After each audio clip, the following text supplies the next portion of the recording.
Boa noite a todos, sejam muito bem-vindos à live de hoje, que foi idealizada pela Comissão do Meio Ambiente da Subseção de São Bernardo do Campo, da OAB São Paulo.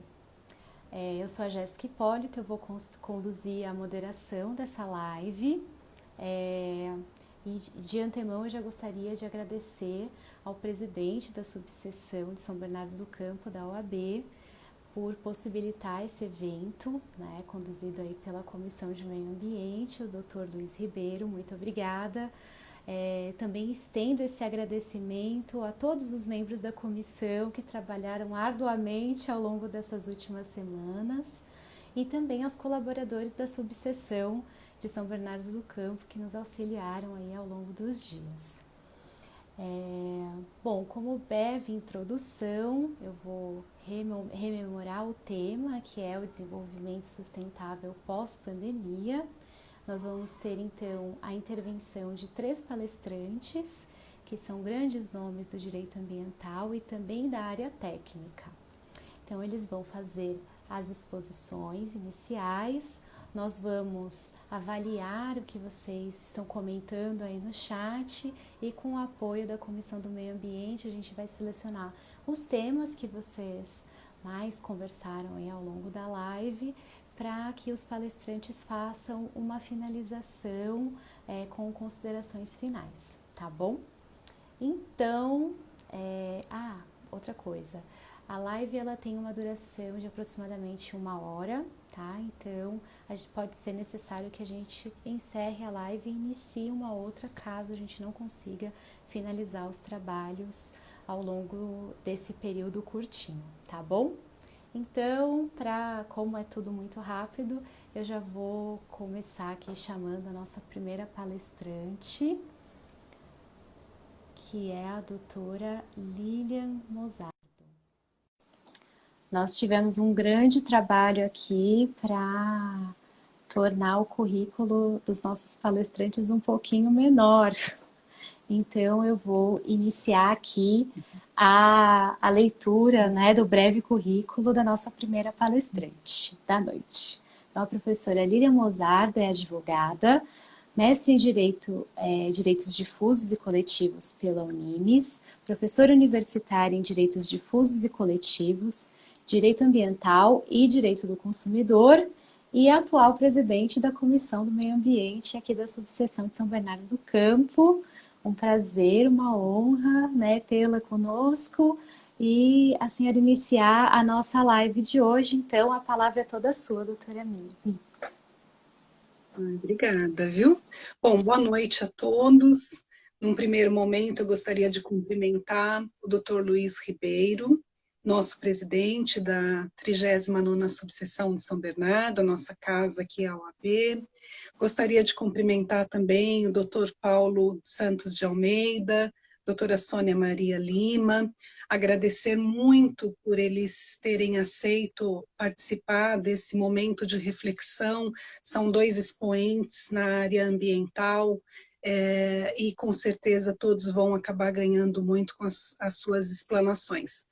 Gostaria de cumprimentar também todos que estão participando conosco aqui, que estão na live, e agradecer à Comissão do Meio Ambiente, sempre tão presente, tão participativa, e dizer que estamos todos aqui torcendo para um momento melhor nesse pós-pandemia.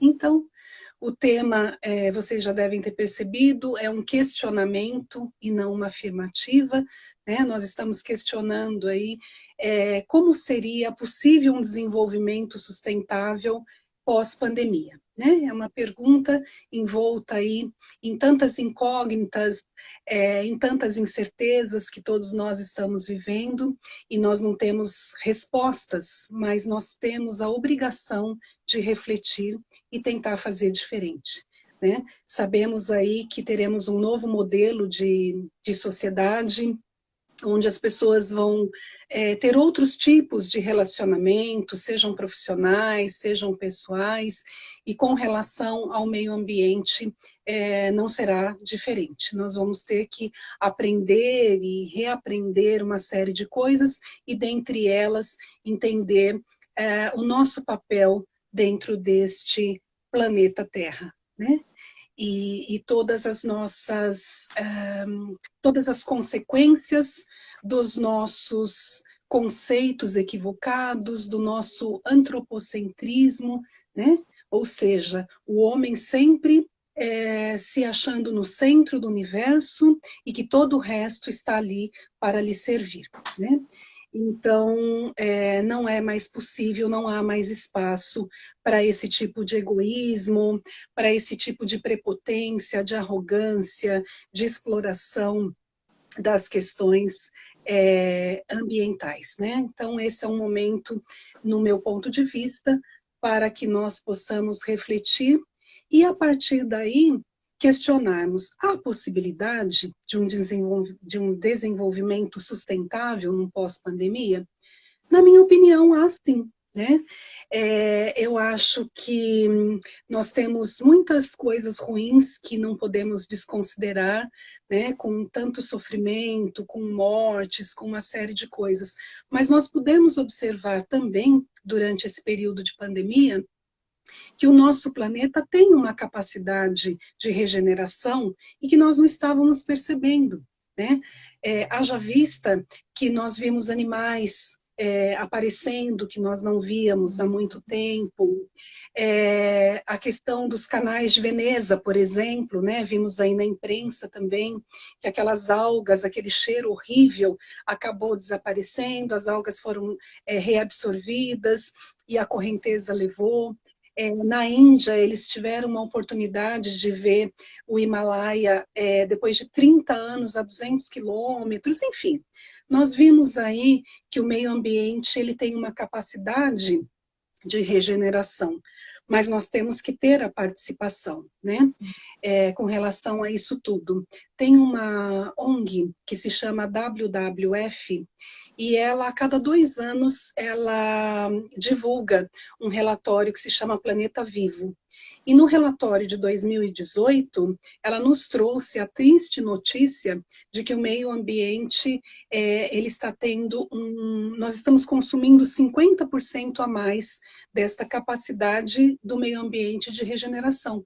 E em pouquíssimo tempo de pandemia, de quarentena, nós percebemos o quanto que ele se recupera rápido, ele é possível, né? Então, nós temos aí, com relação à pandemia, 2 caminhos. Ou nós vamos escolher novos caminhos com relação ao meio ambiente, ou nós vamos escolher continuar nesse caminho equivocado e na contramão do desenvolvimento sustentável, né? Considerando que os recursos ambientais são extremamente utilizados nas questões econômicas, né, nas atividades econômicas, considerando que os bens ambientais são finitos, e considerando que nós precisamos e nós queremos um desenvolvimento sustentável, ou melhor, um desenvolvimento econômico, mas também queremos o meio ambiente, então nós estamos diante dessa questão do desenvolvimento sustentável. Com relação ao desenvolvimento sustentável, o legislador constituinte previu no artigo 170 da Constituição Federal a questão de uma ordem econômica. E dentro dessa ordem econômica, ele previu a livre iniciativa como princípio da ordem econômica. Então, assim, nós podemos ter a indústria, podemos ter o comércio e tudo mais, mas também há limites, né? Essa livre iniciativa, ela não é tão livre assim quanto possa parecer num primeiro momento. Por isso que nos incisos do artigo 170, o legislador trouxe o meio ambiente e outras questões como princípios da ordem econômica. Então, com esse olhar de uma ordem econômica que tem um olhar para a existência digna, para o bem comum, para a dignidade da pessoa humana, como previsto como objetivos e fundamentos dos artigos 1º e 3º da Constituição Federal, eu acho que nós podemos fazer diferente. Então, no meu ponto de vista, esse é o caminho que nós devemos trilhar. A começar aí pela questão do consumismo exagerado, né?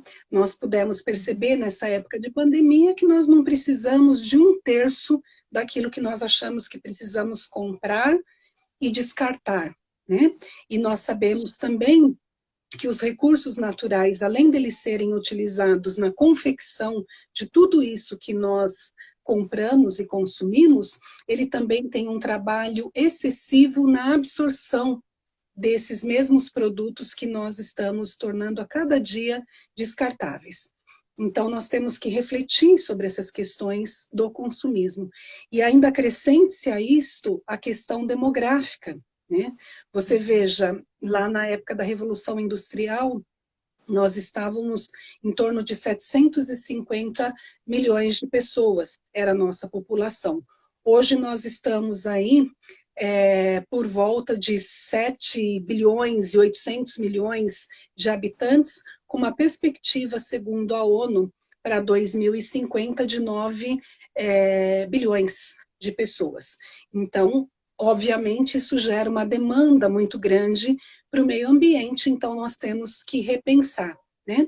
Nós estamos aí, atingimos todos os limites. Atingimos os limites da exploração do planeta, atingimos os limites do modelo de crescimento econômico, do crescimento demográfico. Então, eu creio que um momento pós-pandemia é um momento onde as pessoas estão abertas, eu sinto que as pessoas, de uma forma mundial, estão abertas para uma conscientização, para o novo, para o diferente. Então, eu entendo que, nesse momento, as políticas públicas de educação ambiental sejam, assim, fundamentais para que o homem perceba que, se por um lado, no artigo 225, né, o legislador constituinte previu que o meio ambiente, né, ele é de todos, né? Todos têm direito ao meio ambiente ecologicamente equilibrado. Mas, por outro lado, no mesmo artigo, ele também colocou, impôs, ou melhor dizendo, este dever não só do poder público, mas da coletividade como um todo, defendê-lo e preservá-lo para as presentes e futuras gerações. Então, o cidadão, a pessoa do dia a dia, né, tem que entender, né, esse contexto. Nós não estamos precisando de leis, nós estamos precisando de concretude, de efetividade, de consciência ambiental. Então, essas são as minhas considerações e meu ponto de vista com relação ao tema. Obrigada. Obrigada a você, muito obrigada pelas lindas palavras, pela sua perspectiva. Eu concordo plenamente com tudo que você colocou. Agradeço muito também pela oportunidade de escutar, né, uma professora como você falando sobre um tema tão relevante num período como esse. Então, professora Lilian, parabéns pela exposição. Vou chamar o nosso próximo palestrante, então. Vou te desvincular aqui da live por um momento, daqui a pouquinho você volta. Só um minuto. Obrigada. Imagina.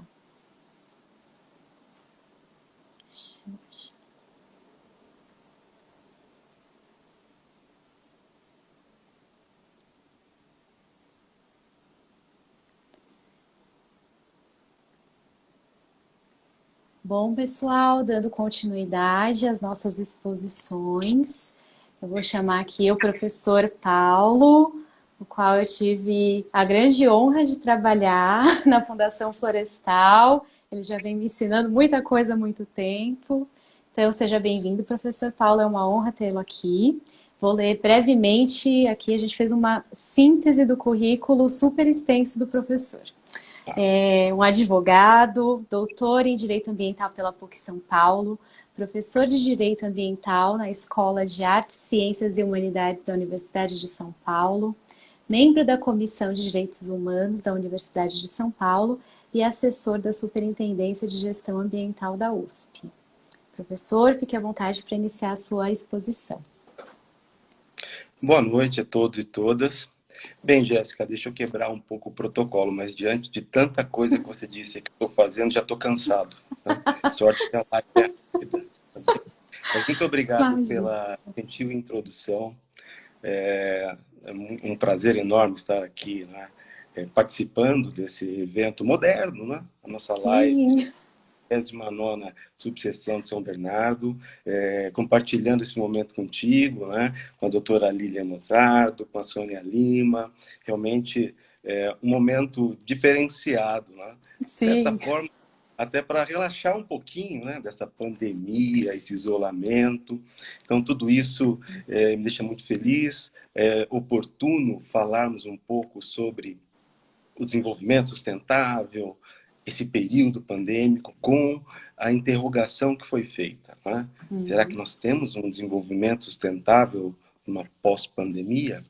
Então, esse convite que me foi formulado pela doutora Lília, não é, presidente da Comissão de Meio Ambiente da subseção, como você bem levantou, me instigou a refletir um pouco, não é? E acompanhando o próprio raciocínio que ela apresentou quando me antecedeu, exatamente no olhar de como isso é possível, se é que é possível, e principalmente se nós tínhamos de fato um desenvolvimento sustentável, porque afinal de contas eu acredito que todos nós já tenhamos, né, escutado o termo e de alguma forma, né, vinculado à sustentabilidade, sempre provocado a reação. Bem, qual é o desenvolvimento sustentável que temos?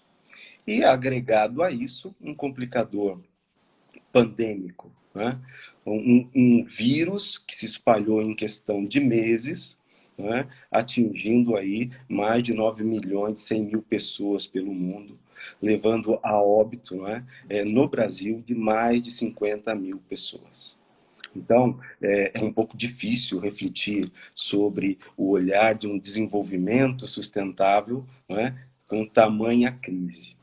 Mas, de qualquer forma, nós, operadores do direito, temos, não é, uma contribuição a dar. Nós temos realmente a necessidade de tornarmos a nossa ciência, que é o direito, algo, de fato, concreto, realizável. Então, é nesse sentido que eu trouxe a minha reflexão, partindo da lógica de que nós atuamos, né, na nossa área, né, você também da área do direito ambiental, a doutora Lília, a Sônia, né, na sua experiência, como isso pode ser possível, né? De certa forma, como fugirmos do abstrato, né? Como tornarmos concepções filosóficas bonitas, concretas, diante de um cenário tão complexo. E é por isso que eu trouxe um olhar sobre uma visão socioambiental. A doutora Lilian falou muito bem, com propriedade, sobre aspectos que nos vinculam à natureza, ao direito ambiental propriamente dito, né? Ou melhor, ao ambiente pelo direito ambiental propriamente dito. E obviamente, esse é o primeiro olhar que nós temos. E dentre nossas pesquisas recentes, o que se observa é que cada vez mais o nosso direito ambiental, as questões ambientais, são cada vez mais socioambientais. E é nesse aspecto que precisamos considerar, não é? Como é possível termos um olhar de desenvolvimento socioambiental, né? De um desenvolvimento sustentável pelo olhar da legislação, das políticas públicas, da nossa sociedade. E vejo que, de fato, é possível um desenvolvimento sustentável, né? Sem dúvida alguma, muitas críticas virão por essa afirmação. Mas é a forma de se observar isso, né? Com ideologias à parte, com concepções extremistas à parte, nós precisamos considerar, só faremos uma sociedade melhor na medida que saibamos como, né, nós, enquanto sujeitos desse grande cenário, somos afetados e afetamos. Então, a questão ambiental, ela é muito própria para esse tipo de olhar, não é? Quem, afinal de contas, não adora, não é, uma bela paisagem natural, nas nossas unidades de conservação, nos parques, não é? Como isso faz bem para a alma, como isso faz bem para, não é, a consideração do nosso tamanho na existência desse universo, não é? Mas para isso, obviamente, nós, seres humanos, precisamos nos manter atentos à proteção de todas as formas de vida, né? Então, a partir daí, precisamos preservar, conservar a biodiversidade, porque somos parte de tudo isso. Muito bem. Partindo desse olhar, como pessoas humanas são tratadas, né, ou são consideradas pela nossa legislação, pelas nossas políticas e, consequentemente, pelos os reflexos que esses aspectos geram.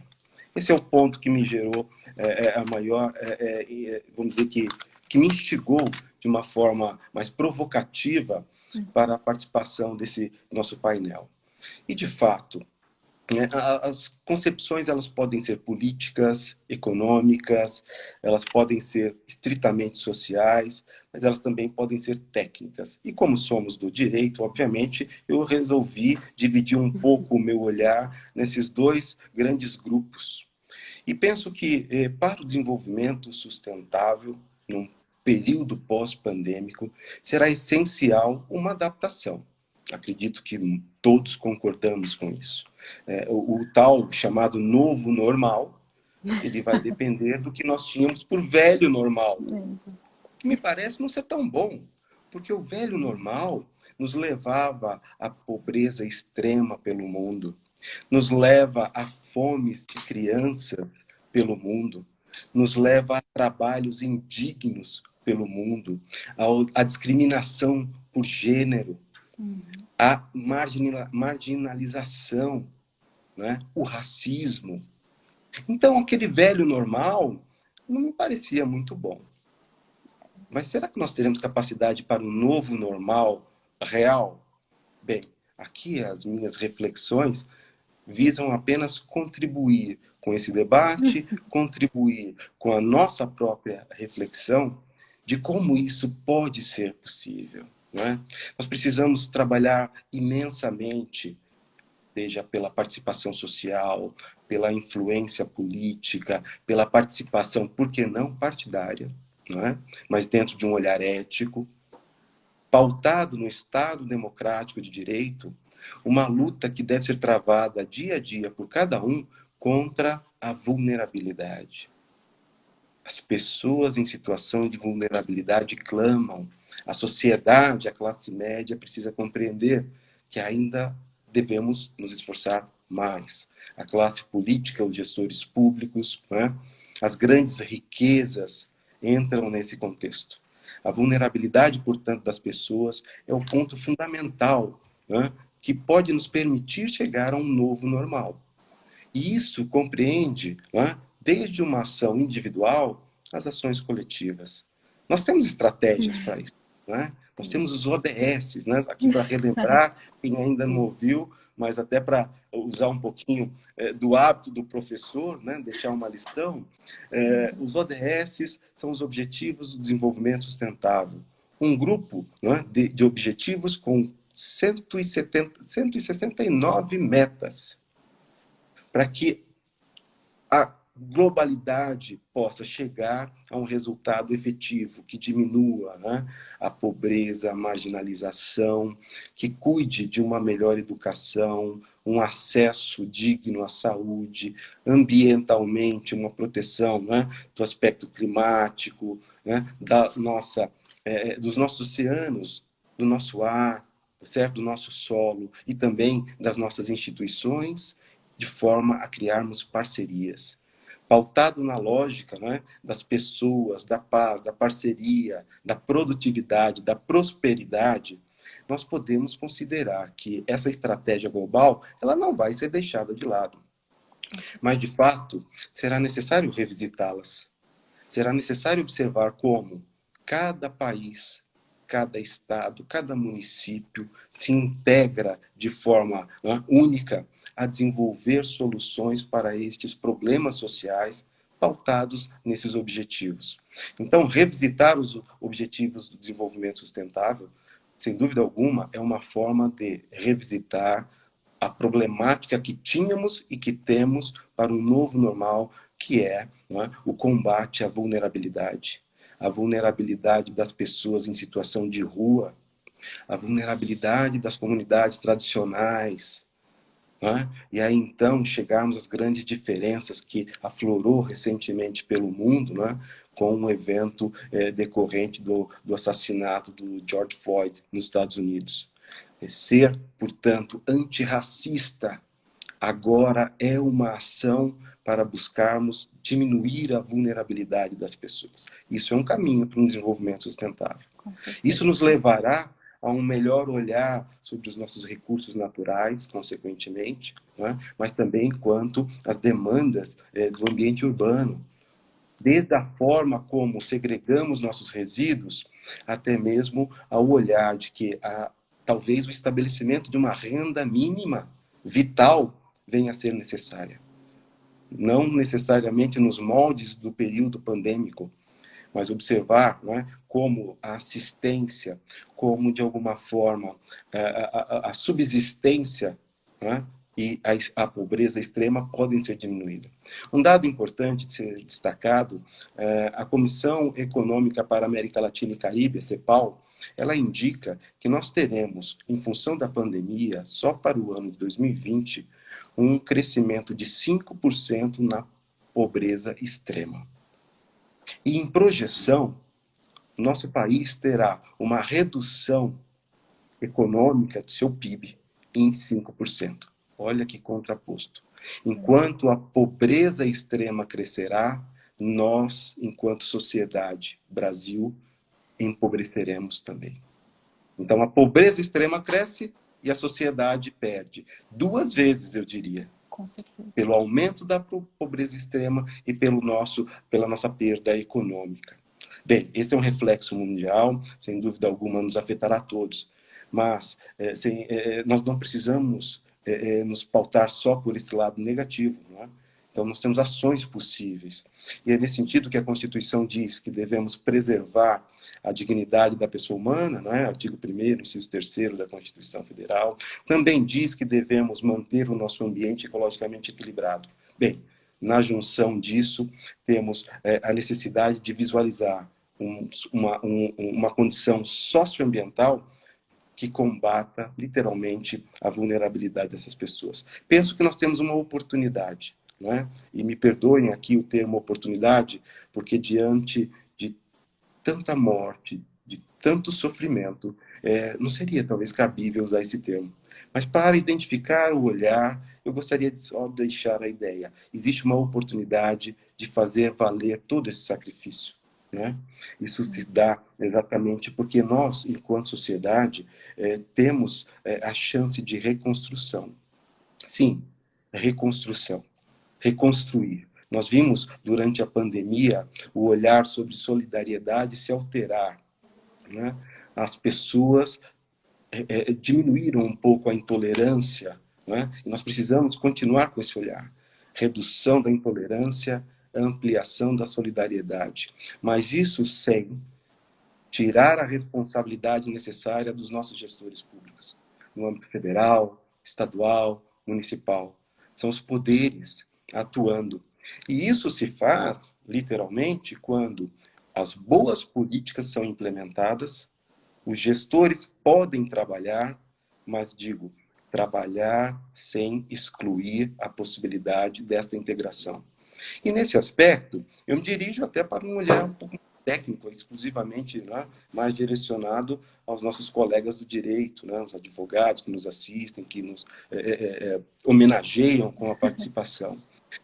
Sob o ponto de vista de um olhar socioambiental, nós temos um ponto fundamental que deve ser preservado e restaurado: a participação social. O princípio da participação social é fundamental para o desenvolvimento ambiental, para o desenvolvimento sustentável. E, por que não dizer, uma grande ferramenta para a gestão pública e para o próprio direito ambiental. A inclusão que decorre da participação, ela fomenta, ela ajuda, ela contribui com a tomada de decisão. Então, quando analisamos a participação social no licenciamento ambiental, né, temos que entender que cada vez mais este pode ser um instrumento de fortificação, né, desse grande fenômeno que é, né, dentro do processo de licenciamento ambiental, o estudo de impacto ambiental, a análise, portanto, para o devido monitoramento. Imaginemos nós tendo a possibilidade de contar com a participação social em todo o processo do licenciamento ambiental. Hoje, eu diria que extrapola o próprio limite legal. Mas, por que não termos a audácia, não é, de fortificarmos essas possibilidades? Um projeto de lei bem feito, não é, um sistema ambiental que incorpore esta lógica, só viria a tornar este novo normal possível. E a integração, portanto, do direito ambiental, socioambiental, se tornaria muito mais efetivo. Esse é um exemplo. Não é? Nós temos algumas pesquisas, até vale, sem querer fazer muita propaganda, né? Mas temos pesquisas na universidade que nos remetem a esse tipo de olhar. E é um outro ponto que eu gostaria de destacar sobre o aspecto técnico. Não é? São as parcerias, a parceria da universidade, não é? As nossas futuras mestres de direito, não é? De certa forma, como serão, né, essas novas cabeças que vêm para nos, de certa forma, conduzir para o novo normal. E é nesse aspecto que nós precisamos destacar. Né? Destacar o aspecto puramente teórico para o aspecto prático. É importante olharmos como essas questões de política pública influenciam neste novo desenvolvimento sustentável. Não é? É importante considerar que, sob um olhar global, não é, os ODS, por exemplo, são instrumentos para o nosso desenvolvimento a partir, né, de uma lógica dedutiva do globo para o local, do global para o local. Né? Quem é do meio ambiente, e aqui eu vou pontuar, alguns aqui provavelmente acompanham as demandas ambientais, sabe bem do que eu estou dizendo, né? O olhar global com ação local. E isso, obviamente, eu acredito que a Sônia talvez fale um pouco mais das ações, inclusive, né, das localidades da nossa cidade de São Bernardo do Campo, né, porque vão ao encontro dessa demanda. E essa demanda já existia, e ela continuará existindo? Sim. Agora, depois de uma pandemia, né, temos que montar e desenvolver a nossa inteligência, a nossa intelectualidade e, por que não, a nossa sensibilidade para alterar os cenários. Eu não gostaria, mas lamentavelmente trabalharemos muito e espero vencermos 2021 como o Ano Mundial contra o Trabalho Infantil. Eu gostaria de pensar que depois da pandemia nós não voltaríamos a números da década de 80 do século 20 quanto ao trabalho infantil, porque é esse o indicador que a CEPAL traz.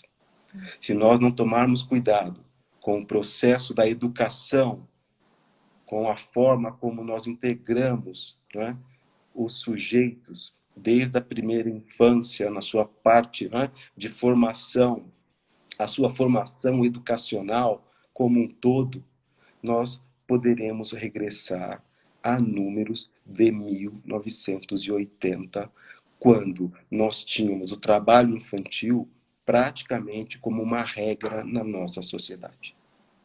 Vamos lutar, vamos trabalhar, como diria Chico Mendes, vamos empatar esse tipo, né, de problema, porque nós vencemos.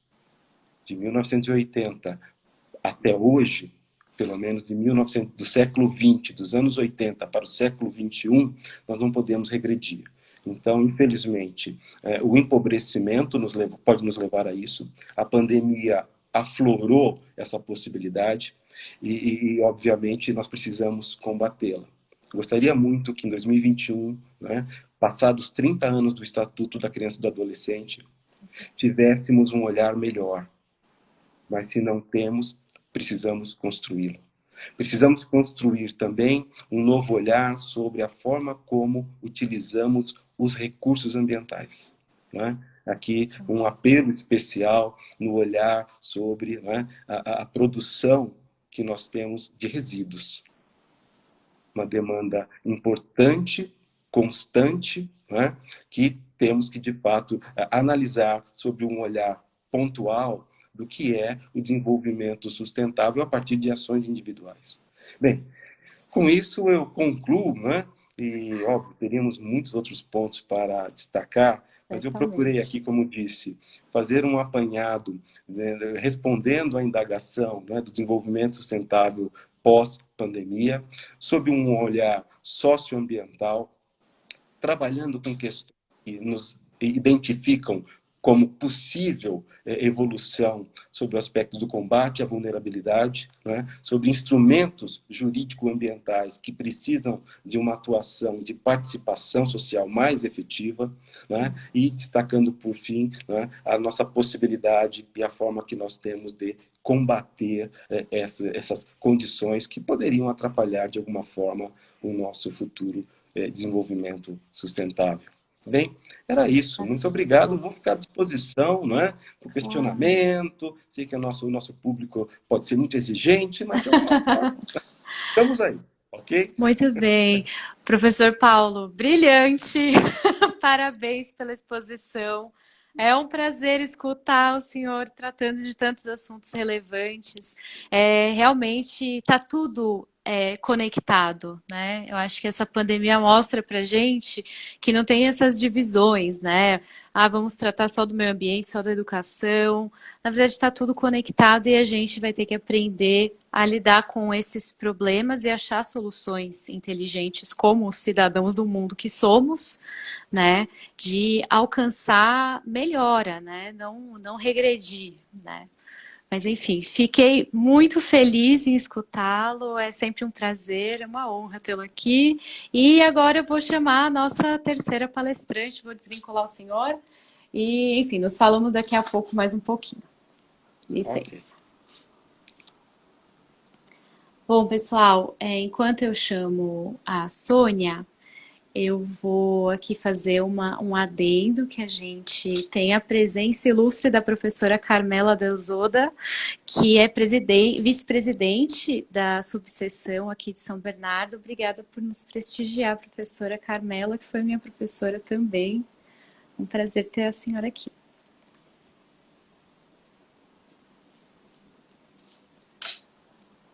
Vou aqui conectar a Sônia. Oi, Sônia, tudo bem? Muito bem. A Sônia é a nossa última palestrante do dia. Super especial a contribuição dela, porque ela traz uma perspectiva completamente fora do nosso mundo do direito, né? Ela vai fazer uma análise com uma perspectiva técnica ambiental, né? E quem lida com o direito ambiental sabe o quanto é importante ter essa visão, né? Nós trabalhamos em conjunto sempre, né? Os técnicos ambientais e quem trabalha com o direito ambiental. Então, é uma riqueza ter você aqui com a gente, super frutífero. Estou muito feliz em tê-la aqui. Eu vou também aqui ler uma breve síntese do seu currículo. A Sônia Maria de Lima é geógrafa, especialista em planejamento urbano, meio ambiente e engenharia de saneamento. Atualmente, ela é diretora adjunta de meio ambiente e proteção animal na Prefeitura de São Bernardo do Campo, aqui na nossa cidade. E bom, enfim, Sônia, por favor, pode começar a sua intervenção, é um prazer, por favor. Obrigada, Jéssica. Estou aqui muito honrada e especialmente por ter sido precedida por esses dois magníficos palestrantes, que muito me encantou ouvir a professora Lili e o professor Paulo Almeida. É uma honra muito grande. Quero aqui, em nome do secretário Carlos Paliuca, agradecer o convite para estar com vocês neste evento no mês do meio ambiente. Muito importante nós estarmos aqui manifestando a nossa voz e a nossa mensagem diante desse desafio que nos colocaram, desenvolvimento sustentável no pós-pandemia. Será que é possível? Eu vou tentar refletir com vocês sobre um pouco. Eu gostaria de pedir licença para fazer um resgate histórico dos marcos legais internacionais que nós temos na história do meio ambiente para que a gente possa chegar, como o professor Paulo falou, ao local, né? Pensar sobre o global numa dimensão histórica para chegar aqui ao nosso local. Então, eu quero estar fazendo esse resgate, dizendo que a nossa história da gestão do planeta, bens da base material da vida, não tem 72 anos. Em 1945 foi criada a Organização das Nações Unidas, né, a ONU, e em 1948 a Declaração dos Direitos Universal dos Direitos Humanos, né? Muito importante, esse é um marco fundamental. Depois, nós tivemos um episódio crítico muito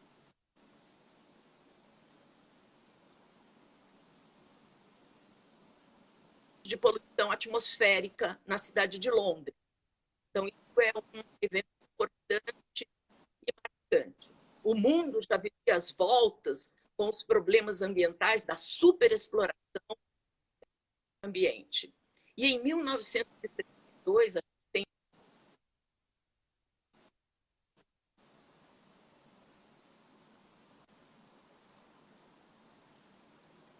a Primavera Silenciosa. Ela fez uma denúncia importante sobre o uso excessivo do DDT, a contaminação dos solos e dos alimentos.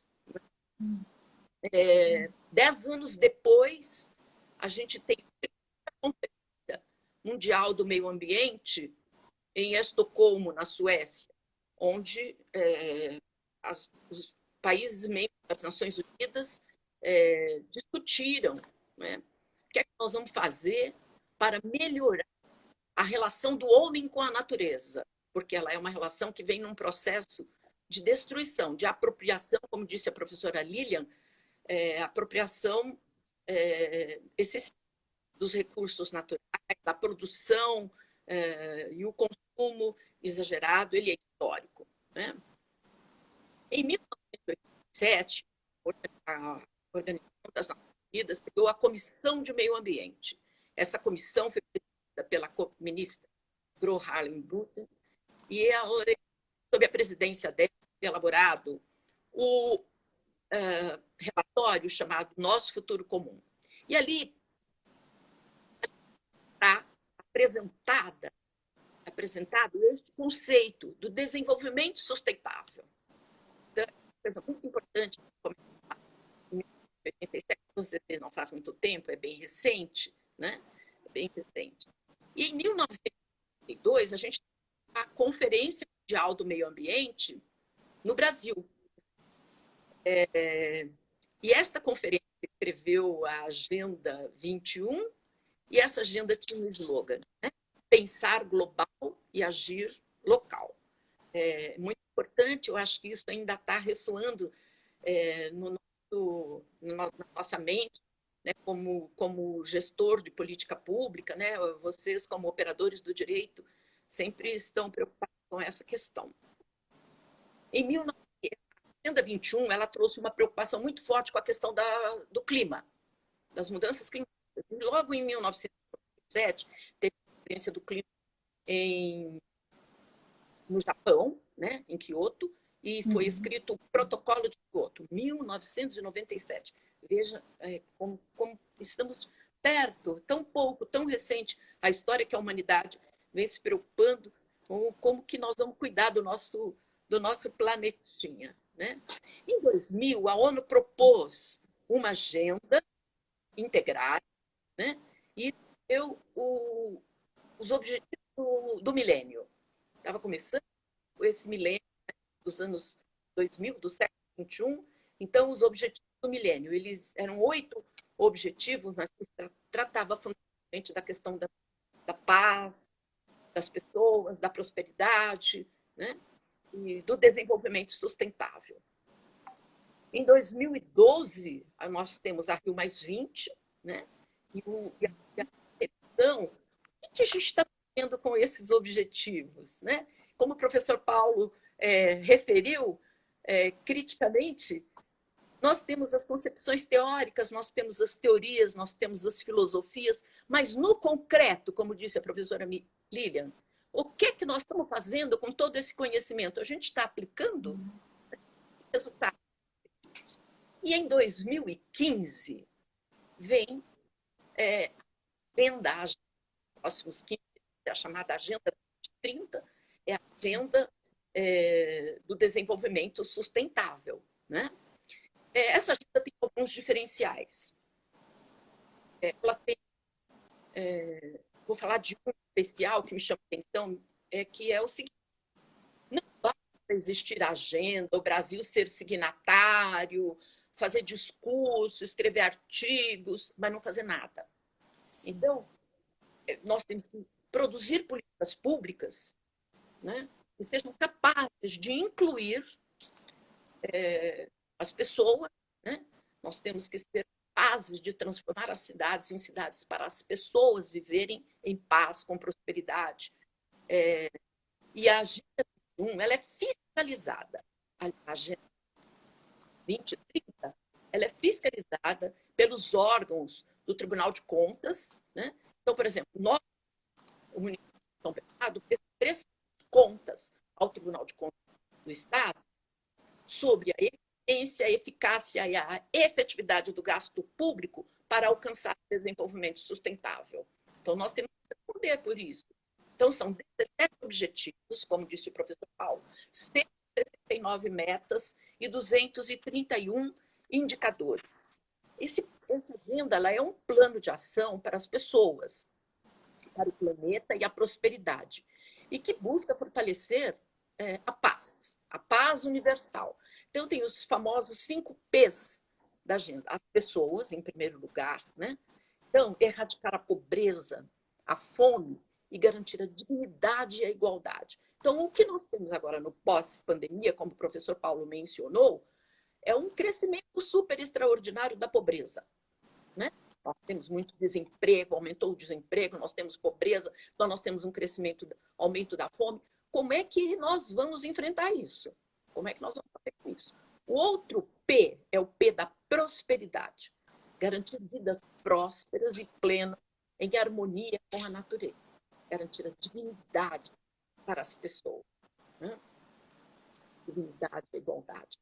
O outro P é o P da paz. A paz. Promover, erradicar a pobreza, garantir vidas prósperas, promover sociedades pacíficas, justas e inclusivas. Esse é o desafio. Nós temos que fazer política pública que seja capaz de promover sociedades pacíficas, justas e inclusivas.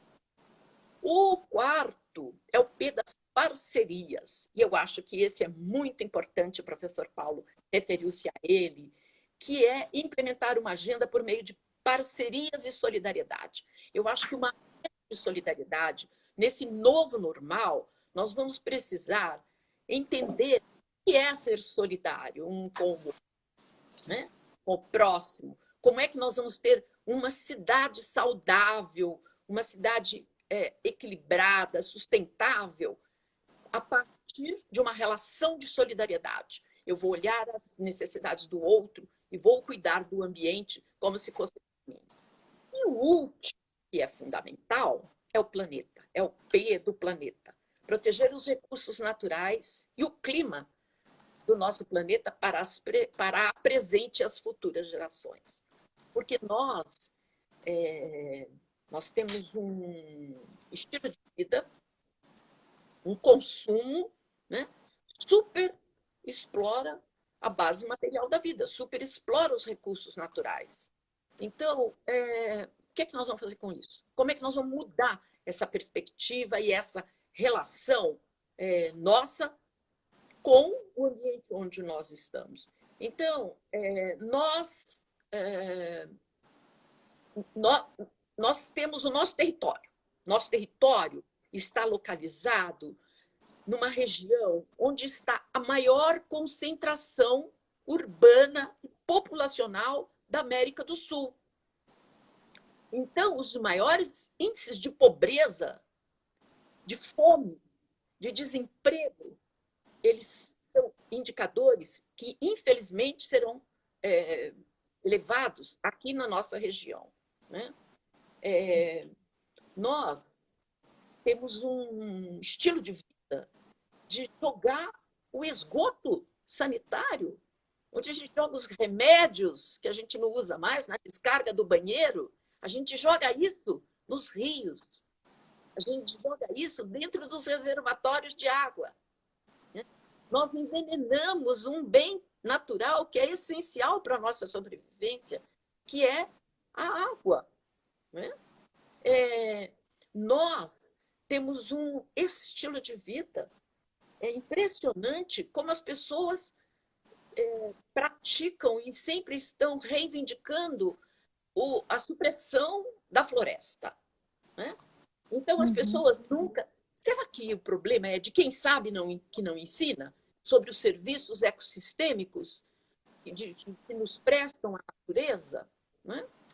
Atualmente, nós estamos inventando mais um instrumento legal, né? Mais um marco teórico, professor Paulo, veja bem, que é o pagamento pelos serviços ambientais. Nós vamos valorar estes serviços ambientais prestados pelos recursos da natureza e vamos atribuir valor e remunerar aquela pessoa que conserva os recursos naturais. Então essa é mais uma perspectiva de tentar salvar o planeta. Eu acho que eu já estou extrapolando aqui. Vou concluir dizendo para vocês, olha, nós estamos aqui no governo do município de São Bernardo, fizemos a política da mudança climática, a política de gestão de resíduos sólidos, estamos muito preocupados em contribuir com uma cultura de uma cidade, sensibilizar, desenvolver a percepção das pessoas e contribuir para uma cidade sustentável. Ninguém faz só. Essa não é obra de uma pessoa, nem de um governo. Essa é obra da sociedade, né? Esse é o desafio que se coloca. Então, eu agradeço, não sei se fiz uma mensagem que foi interessante. Muito obrigada para vocês. Estou à disposição para responder. Foi maravilhoso. Muito obrigada, Sônia. Foi ótima a sua intervenção. Eu vou aqui avisá-los de que o nosso tempo de 1 hora está se encerrando, então eu vou encerrar essa e vou abrir uma nova live para a gente discutir um pouquinho mais, tá? Mas antes de fechar a live, eu tenho que fazer constar aqui algumas autoridades que apareceram aqui na nossa live, como o nosso presidente da subseção de São Bernardo do Campo, Luiz Ribeiro. Muito obrigada por prestigiar o nosso trabalho. Né? E também tem uma outra intervenção aqui da doutora Graziela Amarotti, que também está nos assistindo. Então, muito obrigada, gente, por prestigiar. Espero vê-los agora na live subsequente, todo mundo, para a gente entrar nos questionamentos para os palestrantes. Até daqui a pouquinho. Obrigada.